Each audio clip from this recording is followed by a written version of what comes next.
November 14 ശിശുദിനം. ഇന്ത്യയുടെ ആദ്യ പ്രധാനമന്ത്രിയായിരുന്ന ജവഹർലാൽ നെഹ്റുവിന്റെ ജന്മദിനമാണ്.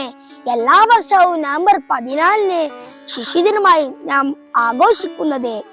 അദ്ദേഹത്തിന്റെ ജന്മദിനം എന്തുകൊണ്ടാണ് ശിശുദിനമായി നാം ആചരിക്കുന്നത്? നെഹ്റുവിന് കുട്ടികളെ ഒരുപാട് ഇഷ്ടമായിരുന്നു.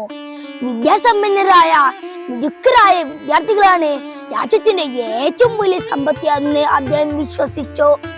ജവഹർലാൽ നെഹ്റുവിനെ കുട്ടികൾ സ്നേഹത്തോടെ ചാച്ചാജി എന്നായിരുന്നു വിളിച്ചിരുന്നത്. ലോകം ആദരിക്കുന്ന ഒരു നേതാവും എഴുത്തുകാരനും ആയിരുന്നു പണ്ഡിറ്റ് ജവഹർലാൽ നെഹ്റു. ഇന്ത്യയെ കണ്ടെത്തൽ എന്ന പ്രസിദ്ധമായ ഗ്രന്ഥം ഉൾപ്പെടെ നിരവധി കൃതികൾ അദ്ദേഹം രചിച്ചിട്ടുണ്ട്. ബ്രിട്ടീഷ് ഭരണത്തിൽ നിന്ന് നമ്മുടെ രാജ്യത്തിന് സ്വാതന്ത്ര്യം നേടിത്തരുന്നതിന് പ്രവർത്തിച്ച പ്രമുഖ നേതാക്കളിൽ ഒരാളായിരുന്നു നെഹ്റു. ചാച്ചാജിക്ക് പ്രിയപ്പെട്ടവർ ആയിരുന്ന കുട്ടികൾ ഇന്ന് അനുഭവിക്കുന്ന പ്രശ്നങ്ങൾ നിരവധിയാണ്. പലയിടത്തും പല വിധത്തിലും അവർ ചൂഷണം ചെയ്യപ്പെടുന്നു.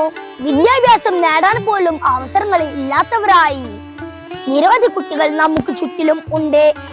യുദ്ധങ്ങളുടെയും തീവ്രവാദത്തിന്റെയും ഒക്കെ പരിണിത ഫലം ഏറ്റവും കൂടുതൽ അനുഭവിക്കുന്നത് കുട്ടികൾ ആണ്. വയനാട് ഉൾപ്പെടെ പ്രകൃതി ദുരന്തങ്ങൾ അനാഥമാക്കിയ കുട്ടികളുടെ സങ്കടവും അവരുടെ കളിച്ചിരികളും നിലച്ചുപോയ സ്കൂളിന്റെ ചിത്രവും എല്ലാം ഇപ്പോൾ നമ്മുടെ കൺമുന്നിലുണ്ട്.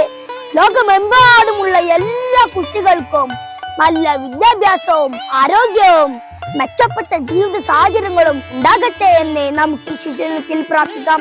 നന്ദി, നമസ്കാരം.